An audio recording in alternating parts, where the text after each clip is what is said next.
Most people think investing is for the elite. They think you need a bespoke suit, a degree in high finance from a top-tier university, and at least $10,000 in cash just to get a seat at the table. They are wrong. In fact, this misconception is the very thing keeping the wealth gap wide. The belief that you need to be rich to start investing is a lie. The truth is that you invest so that you can become rich. Waiting until you have enough money to invest is the exact reason most people stay broke. They spend their 20s waiting for a better salary. They spend their 30s waiting for their expenses to go down. By the time they hit their 50s, they realize that the most valuable asset they ever had, which is time, has slipped through their fingers. Today, I am stripping away the jargon. No complex candlestick charts, no Wall Street nonsense, and no confusing spreadsheets. We are going to walk through the simplest, most powerful path to building wealth from absolute zero. Whether you are a student with $10 to your name or a professional looking to fix your financial future, if you want to stop trading your time for money and start making your money work for you, this is the only guide you will ever need.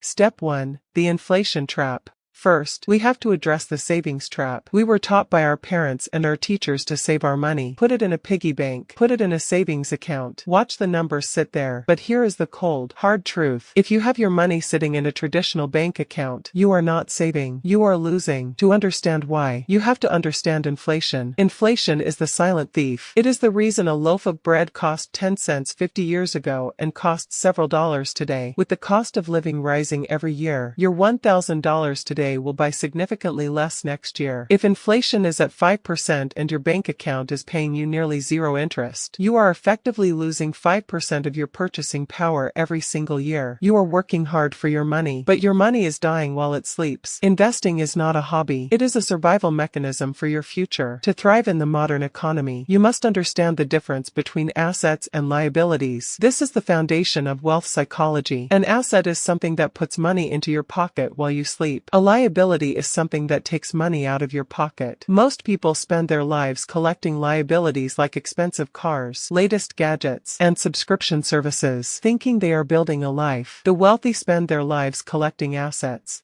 Step 2. The set it and forget it strategy. So, where do you actually start? If you turn on the news, they will tell you to pick the next hot stock. They will talk about startups, breakthroughs, or the latest trending coin. That is not investing. That is gambling. For every person who got rich off a single stock, there are 10,000 people who lost their life savings trying to do the same thing. The secret sauce used by the world's wealthiest individuals is something called an index fund or an ETF. Think of it like this. Imagine a giant basket. Inside this basket, there are pieces of the 500 biggest, most successful companies in the world. Companies like Apple, Amazon, Microsoft, and Google. When you buy one share of this basket, you are not betting on one company to succeed. You are betting on the collective ingenuity of the human race. You own a tiny piece of everything. When the global economy grows, your basket grows. If one company in that basket fails, it is replaced by a new, hungrier company. This is passive income in its purest form because you do not need to be an expert. You do not need to watch the news. You do not need to check the charts at 2 in the morning. You just buy the basket and let the leaders of the world's biggest companies work for you.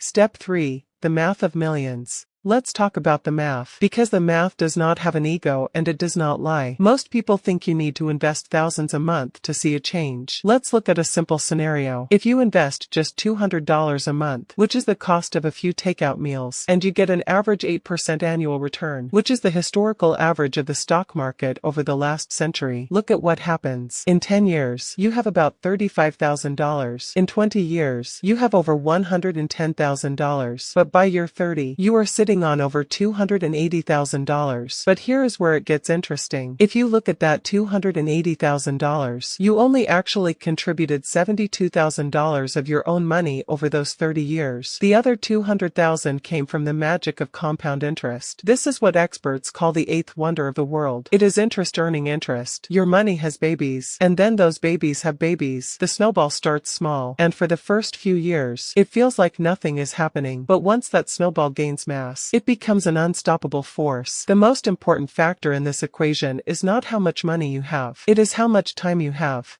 Step 4. The philosophy of wealth. Before we get into the technical steps, we have to fix the way you think about money. Most people spend their lives chasing the wrong goal. They want to be rich. Being rich is about income. It is about the car you drive and the clothes you wear. But you can be rich and still be a slave. If you have a high-paying job but you have to work 80 hours a week to keep it, you are not free. Wealth is different. Wealth is measured in time, not dollars. Wealth is the ability to live life on your terms because your assets generate enough income to cover your expenses. When you invest, you are not just buying stocks. You are buying back your freedom. Think of every dollar you invest as a little soldier. Your goal is to build an army. In the beginning, your army is small, and you have to protect it. But eventually, that army grows large enough to fight your financial battles for you. The wealthy do not work for money. They own the systems that create money. This shift in mindset is what separates those who struggle from those who succeed. Stop asking how much a luxury item costs in dollars, and start asking how much it costs in potential future wealth. That $500 phone is not just $500. It is $5,000 of lost growth over the next 20 years.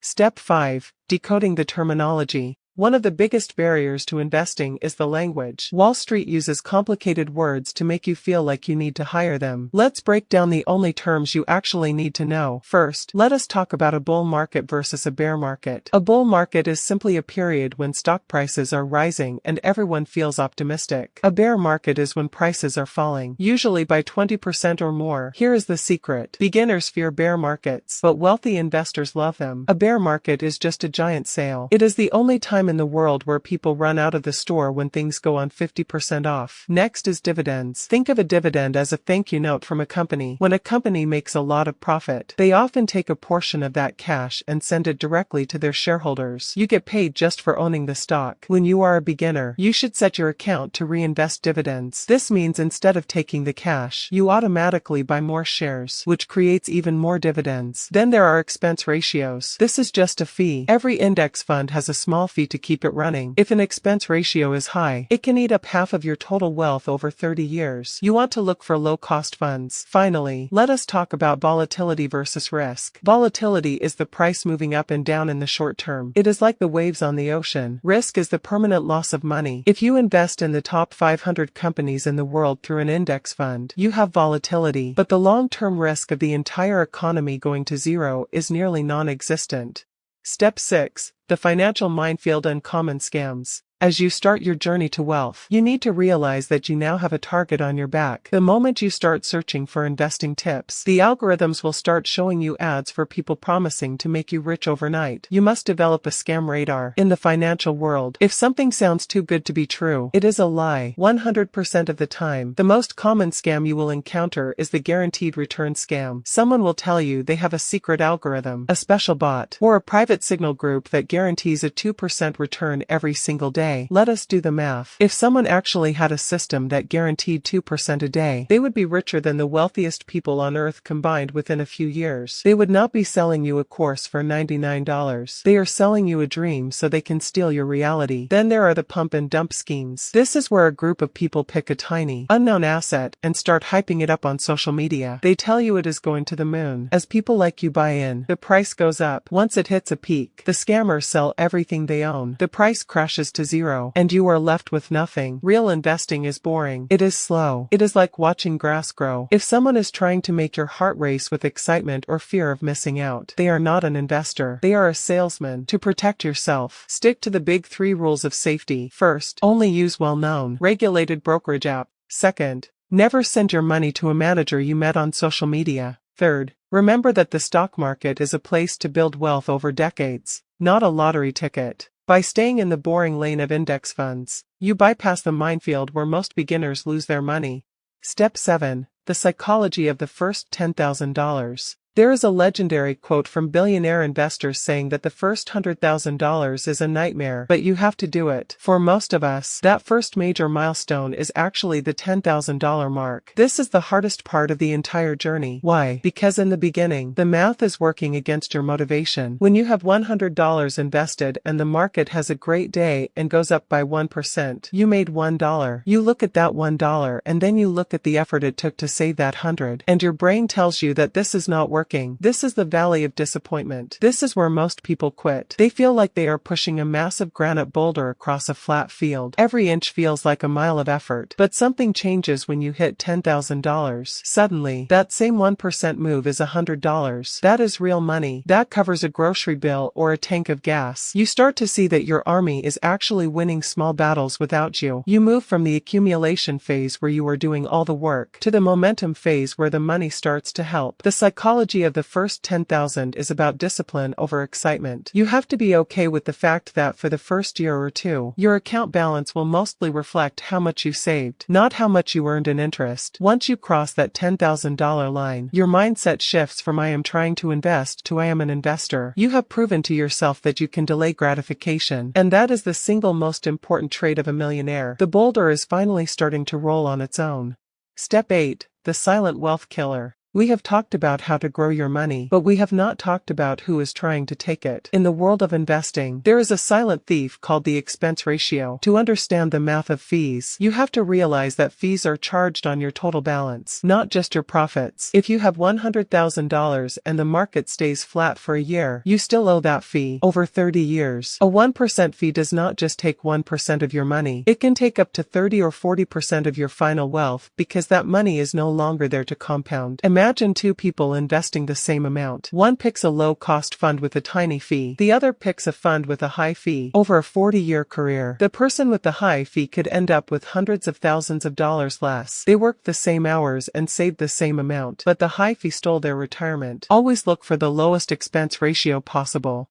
Step 9. Diversification and the 5-year rule. As your army of dollar soldiers grows, you need to think about protection. This is called diversification. In investing, this means owning different types of assets. While stocks are the engine of your wealth, they can be volatile. This is where bonds come in. A bond is essentially a loan you give to a government or a large corporation. In exchange, they pay you a fixed interest rate. When the stock market is crashing, people often move their money into bonds because they are seen as safer. By owning a small percentage of bonds, you create a buffer. You can also use something called a REIT, which is a real estate investment trust. This allows you to own a piece of thousands of apartments or office buildings without being a landlord. This brings us to the 5-year rule. Never invest money that you need to spend in the next 5 years. If you are saving for a house down payment next summer, that money does not belong in the stock market. Because if the market crashes 20% the month before you need the money, you are forced to sell at a loss. Investing is for long-term capital. This is money for the version of you 20 years from now. By giving yourself a 5-year window, you give the market enough time to recover from any downturns. Step 10. The 30-day action plan. I do not want you to just watch this and feel inspired. I want you to take action. Here is your 30-day blueprint. Days 1 to 7 is the financial audit. Track every cent that leaves your pocket. Identify the subscription ghosts and cancel them. Look for the bad debt. Anything above 8% interest is an emergency. Days 8 to 14 is building the fortress. Before you put $1 in the market, put $1,000 into a separate savings account. This is your buffer so you never have to sell your stocks in an emergency. Days 15 to 21 is the gateway. Open a brokerage account. It takes 10 minutes. Link it to your bank account and make your first transfer, even if it is just $5. The action matters more than the amount. Days 22 to 30 is the engine of consistency. Set up an automatic transfer. Automation is the enemy of procrastination. You are paying your future self before you have the chance to spend that money. By the end of day 30, you have a fully functional wealth building machine running in the background of your life. Conclusion. Investing is not about being greedy. It is about freedom. It is about the freedom to walk away from a job that drains your soul and the freedom to spend time with your family without checking your bank balance. It is about knowing that one day, you will not have to ask a boss for permission to take a vacation or worry about how you will pay your bills when you are older. The best time to start was 10 years ago. The second best time is right now. Every day you wait is a day of compound interest you are throwing away. If this simplified things for you, hit the like button so the algorithm can show this to more people who are tired of the cycle of poverty. Comment I am starting today below to lock in your commitment to your future self. I will see you in the next one. This is Money Growth News. Stay informed, stay ahead.